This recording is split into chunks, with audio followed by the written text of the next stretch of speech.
What's up guys? Welcome sa video natin ngayon. So ito yung ating ayusin, itong Yamaha MG166 CX. So ang problema nito is itong kanyang power supply. Since ito ay 110 volts is napaka prone talaga na masaksak ito ng 220. So sa nangyari is nasaksak talaga ng 220 volts yung supply niya na 110 lang. So ang nangyari dito sa kanyang transformer is umuusok kapag isinaksak kahit sa 110. So kahit 110 na yung voltage na gagamitin is umuusok pa rin itong transformer niya. So meron ng problema sa kanyang winding. Since ang gagawin natin is papalitan natin ng transformer. So dito makikita natin na kanyang input voltage is 100 volts.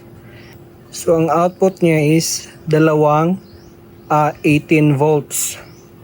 So dito yan galing sa kanyang ito yung kanyang primary, yung 110, at ito yung kanyang 18 volts. Since 18 volts kasi ang regulator dito sa loob ng mixer niya is 15 volts lang. So ang working voltage niya is positive 15 at negative 15. So, yun lang yung kailangan dito sa mixer para mapaandar niya. So ang gagawin natin, papalitan natin ng 220 volts na transformer at same pa rin yung kanyang out. So itong 18 volts, ito yung kanyang out. At yung input voltage niya is maglalagay na tayo dito sa 0 to 220. So hindi na siya 110 volts. 220 volts na siya. So hindi na siya delikado na masaksak sa 110 kasi 220 volts na siya.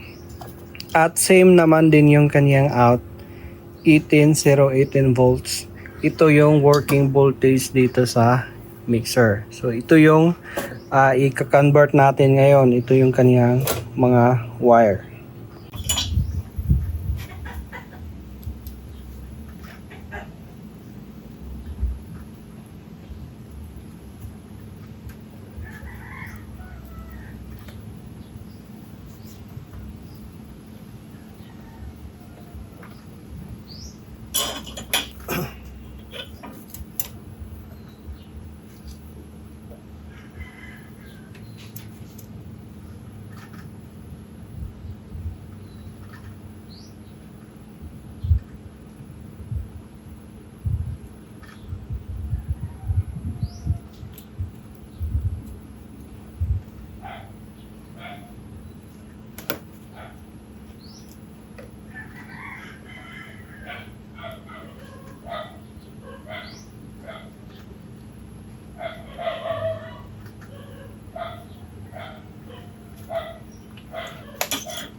So ito yung ginawa natin.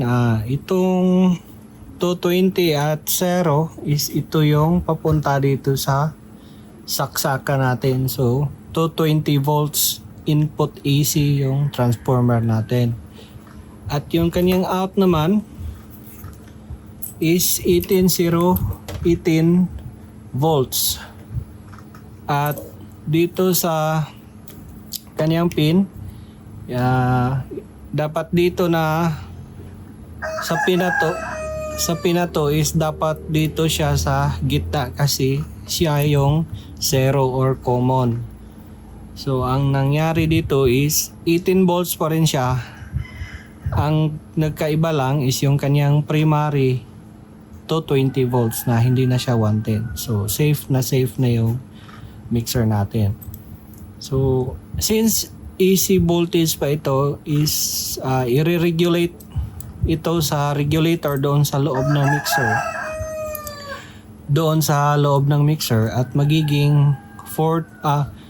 magiging 15 volts DC na yung voltage niya. So positive 15 at negative 15 volts DC. Ngayon itest-tester natin kung ilan yung ma-reading natin dito. So itest natin, naka AC voltage tayo dapat.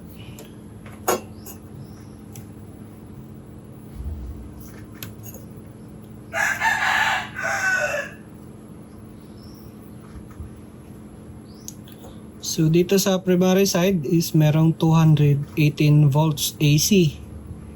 So dito naman sa kanyang secondary 18.2,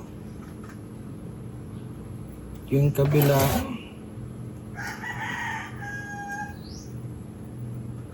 18.3, tapos yung dalawang 18 volts is magiging 36.6 volts.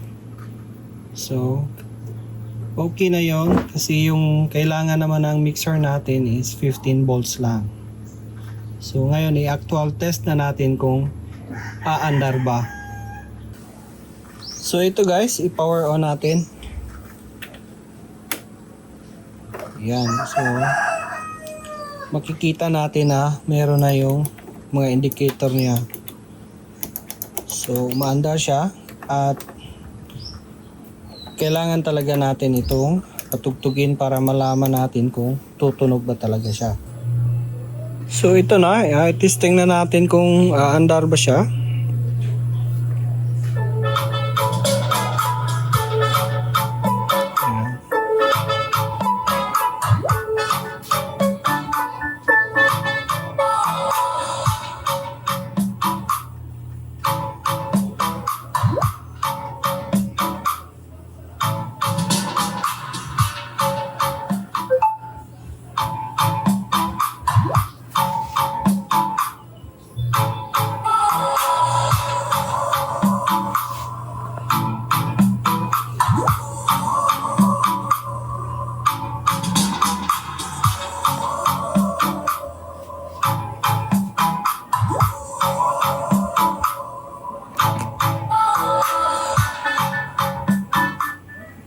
So yun guys, goodbye na tayo dito sa 110 volts na transformer.